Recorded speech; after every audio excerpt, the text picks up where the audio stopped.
Unique? Totalement. Prêt à sortir au cinéma? Sûrement pas. Salut, c'est Xavier, bienvenue sur Watch Mojo français. Aujourd'hui nous faisons le décompte du top 10 des personnages Marvel qui sont presque impossibles à adapter. Nous publions de nouvelles vidéos chaque jour, alors abonnez-vous et activez la petite cloche pour ne pas rater la prochaine.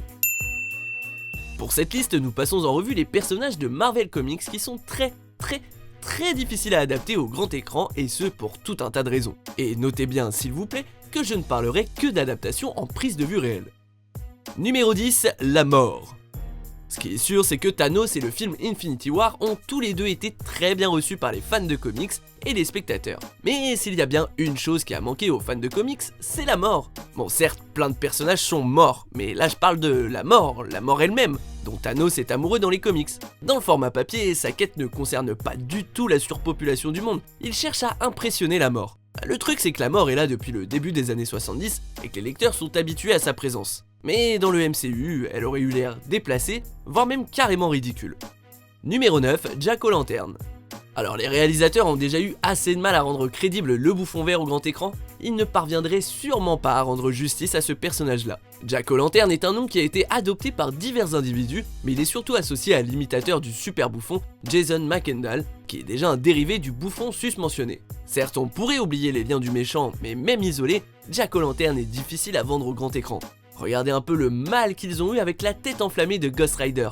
Imaginez une citrouille à la place du crâne. Non, ce masque ne fonctionne pas, même sans les flammes. Bon, surtout sans les flammes. Numéro 8, Star Fox. Le saviez-vous? Thanos a un frère. Eh oui, c'est vrai. Et il ne se ressemble pas du tout par contre. Eros a une apparence humaine, une peau tout sauf violette et pas de double menton. Et en vrai, ça devrait pas l'empêcher d'être dans le 4e film Avengers, mais voilà le souci. Eros l'héroïque, alias Star Fox, partage beaucoup des pouvoirs du Titan Fou, ce qui en fait un super allié contre son frère, mais il a une capacité un peu trop réservée aux adultes. En fait, il peut stimuler notre centre de plaisir, d'où le nom Eros. Ah bah oui, quand Thanos tente de commettre un génocide, son frangin excite l'univers. Numéro 7, Guignol. Ce nouveau guerrier rend hommage à la liberté du médium des comics. Steven Harmon n'était qu'un clown humain, mais après être passé par un portail, son corps est transformé en électroplasme. Il apparaît souvent aux côtés de personnages humains super réalistes et terre à terre, et il s'agit d'un dessin animé vivant avec des capacités assorties. Bon, j'adore Qui veut la peau de Roger Rabbit, mais j'ai du mal à imaginer Guignol dans un Marvel, avec son esthétique unique et ses facéties burlesques dans un monde réaliste. Oui, je sais, ils ont déjà intégré un raton laveur et un mignon petit arbre, mais Guignol c'est encore autre chose. Numéro 6, l'effaceur. Bon, je vais être honnête, s'ils décident vraiment d'accepter l'ambiance plus dingue de l'univers dans les films de Deadpool, bah j'adorerais voir certains des méchants les moins bien nommés des comics, y compris l'effaceur. J'imagine bien Deadpool se moquer avec joie de la nature des pouvoirs de l'effaceur.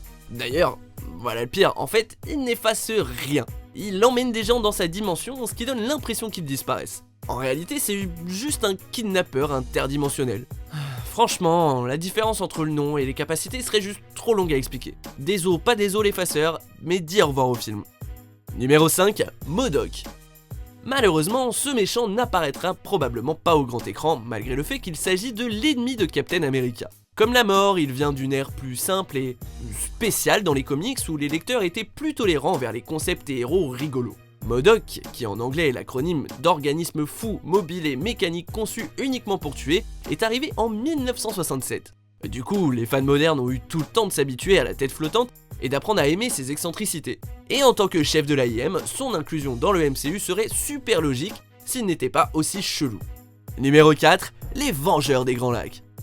Avec des films tels que Shazam et le film autour du Joker de Todd Phillips, DC et Warner Bros ont clairement annoncé leurs intentions de faire des films qui varient en termes de ton. Dans les studios Marvel, cependant, la formule est plutôt simple, une nécessité quand on partage un univers aussi grand. Du coup, j'ai du mal à imaginer les Vengeurs des Grands Lacs trouver leur place dans le MCU, à moins que Disney ne décide de remuer un peu leur univers avec des histoires plus autonomes et des aventures plus en marge. Les Vengeurs des Grands Lacs, ou VGL, sont loufoques avec des personnages tels que Squirrel Girl, la fille écureuil pour ceux qui ne parlent pas un broc d'anglais, et Dorman, qui peut téléporter les gens, dans la pièce d'à côté, en passant par son propre corps. Alors j'adorerais voir Tony Stark les convoquer, mais je pense que ça n'arrivera jamais. Numéro 3, Orb. Tremblez devant Orb, S'il y a eu une itération de ce personnage à adopter ce nom, qui était un cascadeur avec un casque de moto en forme d'œil, son prédécesseur avait littéralement un œil à la place de la tête. Je sais, vous vous dites que derrière cette horrible mutation, il doit y avoir une super histoire. Ben non, en fait, il est juste né comme ça.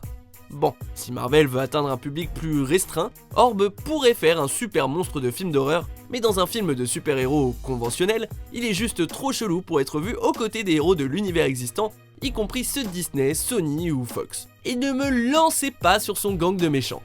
Numéro 2, les Pet Avengers.